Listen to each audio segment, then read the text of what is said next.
الله تعالى: أعوذ بالله من الشيطان الرجيم، بسم الله الرحمن الرحيم. يا أيها الناس إنا خلقناكم من ذكر وأنثى وجعلناكم شعوبا وقبائل لتعارفوا إن أكرمكم عند الله يتقاكم إن الله عليم خبير. صدق الله العظيم. بزرگان محترم، عزیزان گرامی، نوجوان ساتھیوں، بزرگوں، آج 15 اگست یوم آزادی ہے. ہم سبوں نے آپس میں خوشیاں بانٹی، مٹھائیاں تقسیم کی گئی، ترنگا لہرایا گیا. یہ دن اور اس کی جو خوشیاں ہم کو حاصل ہوئی، اس کی وجہ یہ ہے کہ ہمارے اکابر و اسلاف نے جانوں کا نذرانہ پیش کیا ہے، قربانیاں دی ہے. تو آج یوم آزادی کی مناسبت سے میں چاہتا ہوں کہ جنگ آزادی کا مختصر تذکرہ آپ کے سامنے کیا جائے اور اس بات کا بھی تذکرہ کیا جائے کہ کیا ہمارا یہ ملک واقعی جمہوری ملک ہے؟ کیا ہمارا یہ ملک جس میں ہم رہ رہے ہیں واقعتاً آزادی کی سانسیں لے رہے ہیں؟ کیا سچ مچ ہندوستان کے اندر سینکڑوں مذاہب اور دھرم کے ماننے والے لوگ اپنے دھرم پر خوشی بخوشی اپنے فرائض کو انجام دے رہے ہیں؟ میرے بھائیوں، بزرگوں اور دوستوں، یہ آزادی اللہ کی طرف سے بہت بڑی نعمت ہے اور انسان اس دنیا کے اندر فطری طور پر آزاد ہو کر پیدا ہوا ہے. انسان فطری طور پر آزاد ہے اور ہم سب آدم کی اولاد ہیں. ایک ماں باپ سے ہم سب دنیا کے اندر آئے ہیں. لیکن دنیا میں ایک ایسا زمانہ بھی آیا جس میں انسانوں کی خرید فروخت ہوئی اور غلامی کے بازار لگائے گئے اور یہ سلسلہ لمبے عرصے تک چلتا رہا. آخر میں سرور کونین سرکار دو عالم تاجدار مدینہ محمد مصطفیٰ صلی اللہ علیہ وسلم دنیا میں تشریف لائے اور انسانوں کو خوشخبری سنائی کہ اب غلامی کی زندگی نہیں گزارنی ہے، بلکہ اللہ نے انسان کو فطری طور پر آزاد پیدا کیا ہے. لہذا ہم خوشخبری سنانے کے لیے اور غلامی سے آزادی کی طرف لانے کے لیے اللہ نے ہمیں بھیجا ہے. آج سے 1400 سال پہلے ہمارے نبی نے اللہ کی مقدس کتاب کے اندر بیان فرمایا وَيَضَعُ عَنْهُمْ إِسْرَهُمْ وَالْأَغْلَالَ الَّتِي كَانَتْ عَلَيْهِمْ کہ جو لوگ غلامی کی زندگی گزار رہے ہیں ہم ان کے توقع غلامی کو ان کے اوپر سے اتار پھینکیں گے. جہاں حضور پاک صلی اللہ علیہ وسلم کی آمد کا مقصد تعلیم ہے، تزکیہ نفس ہے، شراب نوشی کو بند کرنا ہے، ناچ گانے کو ختم کرنا ہے اور انسانوں کو رب سے جوڑنا ہے، انہی مقاصد میں سے ایک مقصد انسانوں کو غلامی سے نکال کر آزادی کی طرف لانا بھی تھا. اور آخری نبی محمد رسول اللہ صلی اللہ علیہ وسلم نے بہت سے وہ لوگ جو کسی کے ماتحت میں زندگی گزارتے تھے ان کو آپ نے آزاد کیا. اور اللہ رب العزت نے اپنی مقدس کتاب کے اندر غلام کو آزاد کرنے کی ترغیب بیان فرمائی اور انسان سے ایسی غلطی سرزد ہو جائے جس کے اندر کفارہ لازم ہو جاتا ہے، اس کے اندر غلام کو آزاد کرنے کے لیے اللہ نے فرمایا، تاکہ یہ جو غلامی کا سلسلہ ہے یہ سلسلہ جلد سے جلد بند ہو جائے۔ اور الحمدللہ ثم الحمدللہ ہمارے آقا صلی اللہ علیہ وسلم نے غلامی کے دروازے کو بند کر دیا، لیکن غلامی کی مختلف شکلیں آج بھی موجود ہیں جو ہم سب جانتے ہیں، سمجھتے ہیں، معاشرے کے اندر ہم رہتے ہیں اور دیکھتے ہیں کہ انسان ذہنی طور پر کسی نہ کسی انسان کا غلام بنا ہوا ہے۔ ہر انسان کو یہ سوچنا چاہیے کہ اللہ نے انسان کو آزادانہ طریقے سے دنیا کے اندر بھیجا ہے، ہم خود غلام ہیں، پوری انسانیت غلام ہے، اور وہ اللہ کے سوا کسی کا غلام نہیں ہو سکتا ہے۔ لہذا ہم کسی بندے کو غلام کیوں بنائیں؟ اللہ نے جب ہمیں آزادانہ طریقے سے پیدا کیا ہے تو ہماری یہ سوچ اور ہماری یہ فکر بھی ہونی چاہیے کہ ہم خود بھی آزاد رہیں، اپنے بھائیوں کو بھی آزادانہ طریقے سے زندگی گزارنے کے لیے دیں۔ یہ آزادی بہت بڑی نعمت ہے، جس طرح انسانی زندگی کے لیے آکسیجن کی ضرورت ہے، اسی طرح معاشرتی زندگی کے لیے آزادی کی بھی ضرورت ہے۔ اگر آکسیجن نہ ہو تو انسان مر جائے گا، انسان کی زندگی گھٹن والی گزرنے لگے گی۔ اسی طریقے سے اگر ہمارے معاشرے اور سماج کے اندر آزادی نہیں ہوگی تو پورا معاشرہ تباہ ہو جائے گا۔ غلام اور آزاد یہ دونوں برابر نہیں ہو سکتے ہیں۔ غلام کی ایک الگ زندگی ہے اور آزاد کی ایک الگ زندگی ہے۔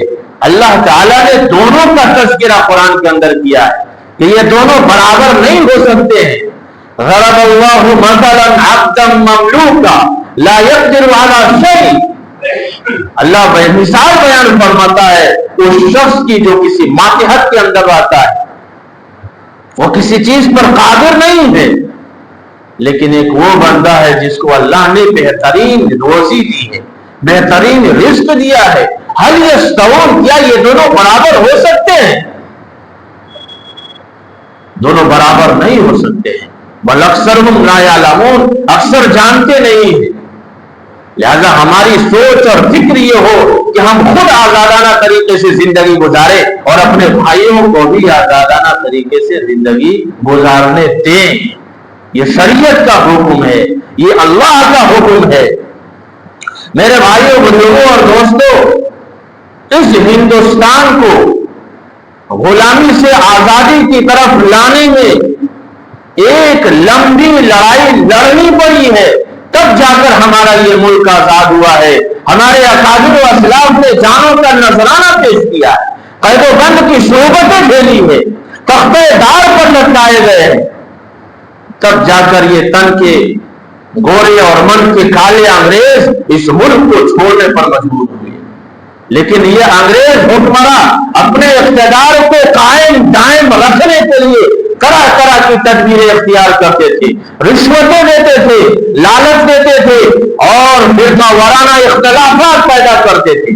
ان لوگوں نے تاریخ کو مسل ڈالا، حقائق تاریخ کو بدل ڈالا اور ہندوستان کے معصوم باشندوں پر ظلم و ستم کے پہاڑ توڑے، ناحق لوگوں پر گولیاں چلائی، چلتی ہوئی ریلوں پر سے باہر پھینک دیا۔ تب مجاہدین آزادی نے بڑھ چڑھ کر کے میدان میں آئے اور یہ عزم لیا کہ جب تک ہمارا یہ ملک آزاد نہیں ہوگا، جب تک ہم اپنے ملک کو غلامی سے آزادی کی طرف نہیں لائیں گے، اس وقت تک ہم ٹھنڈی سانس نہیں لے سکتے۔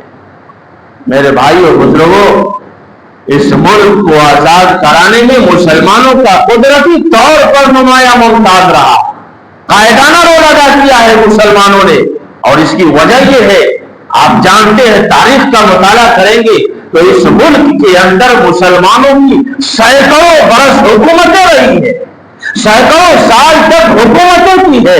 لہذا انگریزوں نے ہم کو غلام بنایا، ہم کو محکوم بننا پڑا، ہمیں حاکم سے محکومیت کی طرف آنی پڑی، ہمیں زیادہ دکھ ہوا، ہمیں زیادہ تکلیفیں پہنچائی گئی، اس لیے مسلمانوں نے اس ملک کو آزاد کرانے میں سب سے زیادہ اہم رول ادا کیا ہے۔ لیکن اس کے باوجود آزادی کے 69 سال ہونے کو جا رہے ہیں، لیکن پھر بھی ہندوستان کا مسلمان تذبذب کا شکار ہے اور خطرات در خطرات اسے لاحق ہو رہے ہیں۔ کبھی موب لنچنگ کی شکل میں اسے مارا جا رہا ہے، کبھی دہشت گردی کے نام پر اسے پکڑا جا رہا ہے، نوجوانوں کو بے قصور جیلوں کے اندر بند کیا جا رہا ہے اور مسلمانوں کو دوم درجے کا ناگرک بتانے کی کوشش کی جا رہی ہے۔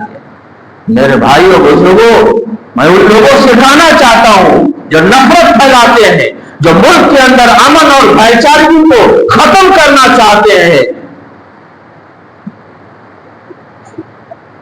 کہ میرے بھائیوں یہ جو ملک آزاد ہوا ہے اس کے اندر مسلمانوں کا اہم رول رہا ہے۔ واسکو ڈے گاما کی قیادت میں پرتگال کے ملاحوں نے سب سے پہلے ہندوستان کی سرزمین پر اپنا ناپاک قدم رکھا اور بنگال کے شہر کلکتہ اور جنوبی ہند کے شہر کالیکٹ کو اپنا جو ہے تجارتی مرکز بنایا۔ آپ جانتے ہیں کہ ہمارا یہ ملک کثیر آبادی والا ملک ہے۔ پاکستان، بنگلہ دیش، سری لنکا یہ سب ہندوستان کے اندر آتے تھے، بہت بڑا ملک تھا، تجارت کے بے شمار مواقع تھے۔ اس ملک کو سونے کا چڑیا کہلاتا تھا۔ وہ انگریز اسی منافع کو دیکھتے ہوئے اپنے تجارتی کاروبار کو بڑھانے کے لیے اس ملک کے اندر آئے اور کاروبار کو ترقی دینے کے لیے اس ملک کے اندر آئے۔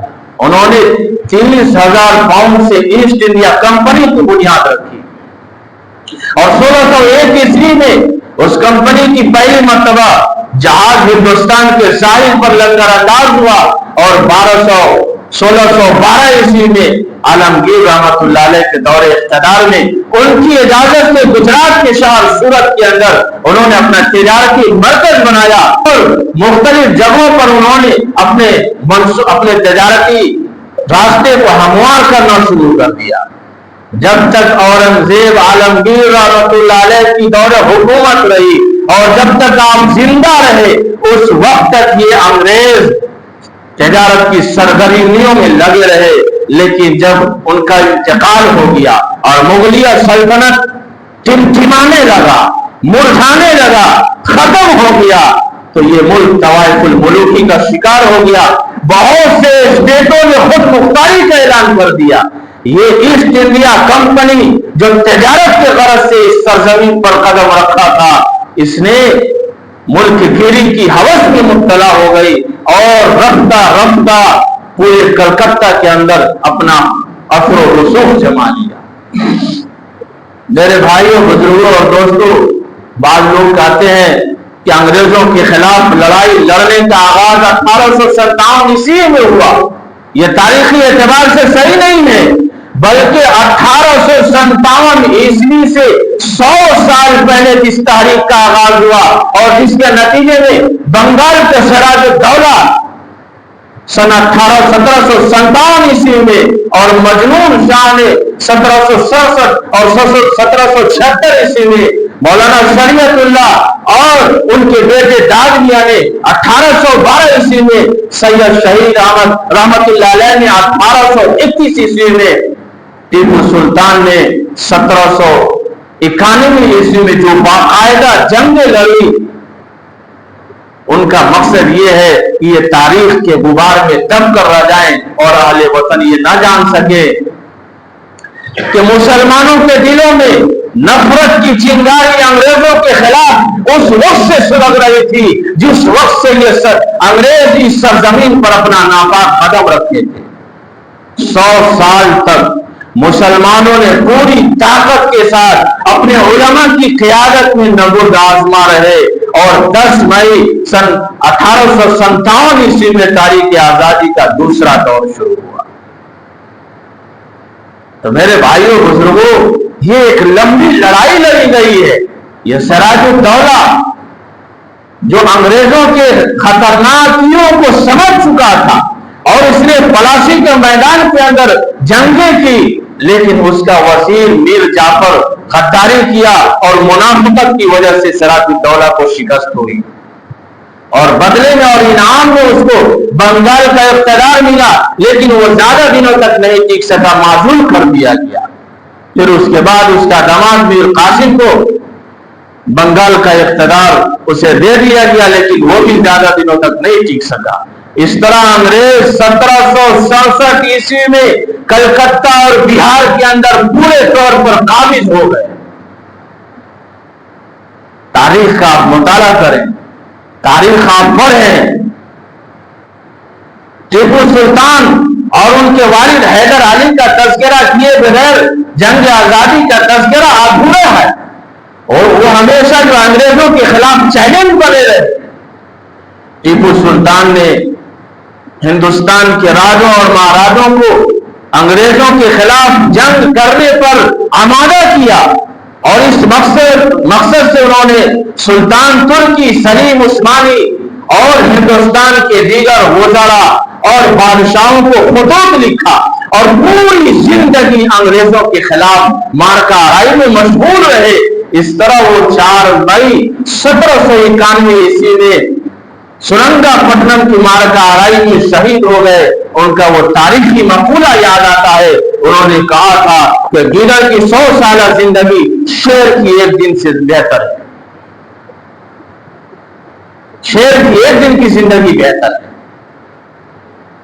میرے بھائیوں، بزرگوں اور دوستوں، یہ وہ دور تھے کہ جب ایران اور افغانستان بھی اس ہندوستان کے طرف غلط نظریے سے دیکھ رہے تھے اور اس ہندوستان کو اپنے قبضے میں کرنے کے لیے حملہ آور تھے۔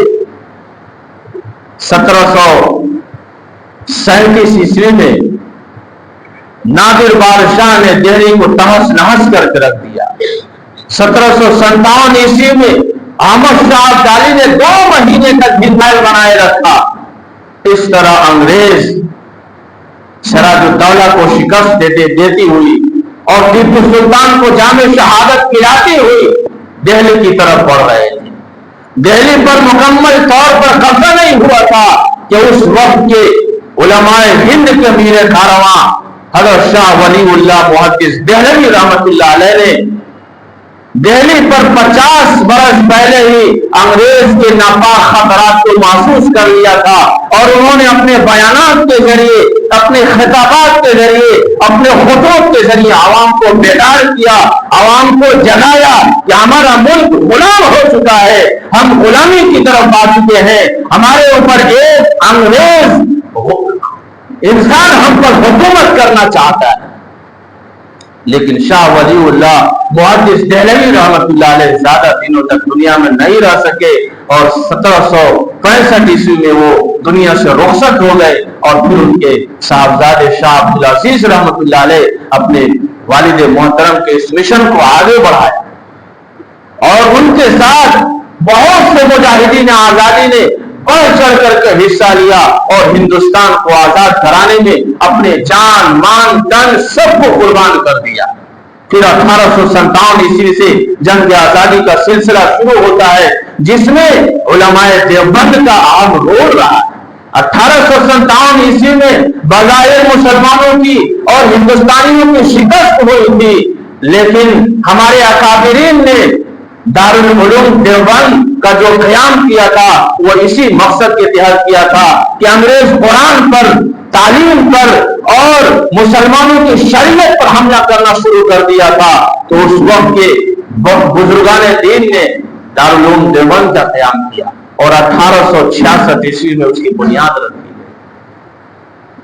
اس کے باوجود ہم کو شک کی نظر سے دیکھا جاتا ہے۔ ان کو میں اس شعر سے جواب دینا چاہتا ہوں کہ دل سے نکلے گی نہ مر کر بھی وطن کی الفت، دل سے نکلے گی نہ مر کر بھی وطن کی الفت، میری مٹی سے بھی خوشبو وفا آئے گی، میری مٹی سے بھی خوشبو وفا آئے گی۔ وقت قریب ہے، اپنی بات کو مختصر کرتے ہوئے میں آپ کو یہ بتانا چاہتا ہوں کہ ہندوستان کو غلامی سے آزادی کی طرف نکالنے میں مسلمانوں کا اور مختلف مذاہب کے ماننے والے لوگوں کا اس میں حصہ رہا ہے، لیکن سب سے زیادہ اگر کسی نے قربانیاں دی ہے تو مسلمانوں نے دی ہے، اور مسلمانوں نے بھی سب سے زیادہ اگر قربانیاں دی ہے تو علماء کرام نے دیا ہے۔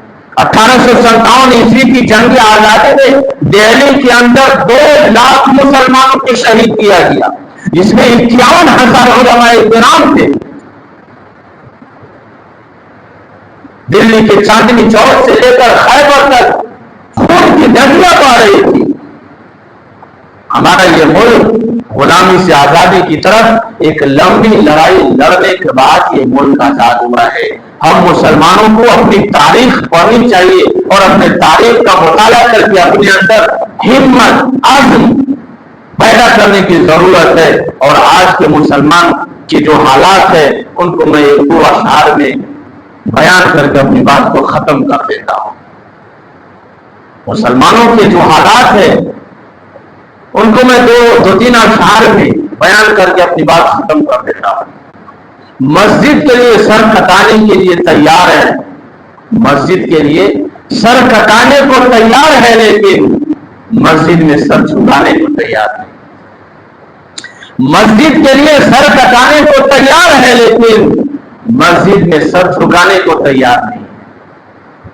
نبی کا نام سنتے ہی جھوم جاتے ہیں، نبی کا نام سنتے ہی جھوم جاتے ہیں، نبی کا حکم سنتے ہی گھوم جاتے ہیں، اور کہتے ہیں کہ میرے رگ رگ میں ہے نبی نبی، کہتے ہیں میرے رگ رگ میں ہے نبی نبی، لیکن پڑھتے ہیں نماز ہفتے میں کبھی کبھی۔ وآخر دعوانا ان الحمدللہ رب العالمین۔ جو حضرات